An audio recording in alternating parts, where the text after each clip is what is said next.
Ang hirap sa ganitong lahi. Tuwing may okasyon, may nawawala. Inaalagaan kami mabuti, pinapakain, pinapaliguan. Masaya na kami nun. Lalo na pag malapit ng New Year at Pasko. Ang sakit isipin na marami na naman mawawala sa lahi namin. Lalo na pag narinig mo yung boss mo na binibenta ka na. Ready na yung bayan. Kukunin na lang pagdating ng New Year at Pasko. Ang hirap na hindi ka pa lumalaki masyado. Nabenta ka na. Ganun talaga ang buhay namin dito sa mundo. Hindi kami nagtatagal dito. Tandaan mo ito, honey. Mahal na mahal kita.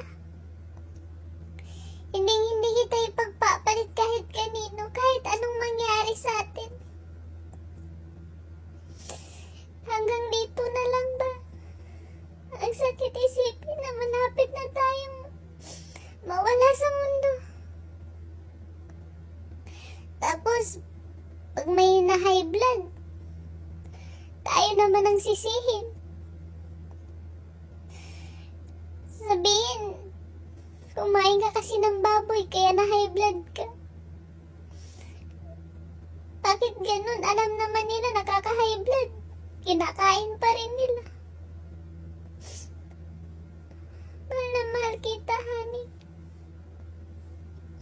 Mahal na mahal kita. I love you so much. Honey, I love you too. Mahal na mahal din kita. Tanggapin na natin na ganito na yung buhay natin sa mundo. Maging masaya na lang tayo sa mga taong kakain sa atin. Kaya nga, gustong gusto nila yung lahi natin kasi masasarap. Kaya maging happy na lang tayo sa kanila. Magparaya na lang tayo. Mas matagal kasi ang buhay nila kaysa sa atin. Ganun talaga. I love you. I miss you. Kahit anong mangyari this year, tanggapin natin yun. Dahil yun ang kapalaran natin sa mundo. Na magpasaya ng mga tao. Kakainin tayo. Hanggang dito na lang. Nagmamahal. Honey. O yan, malapit ng Pasko. Ihanda na ang mga kagamitan para sa amin.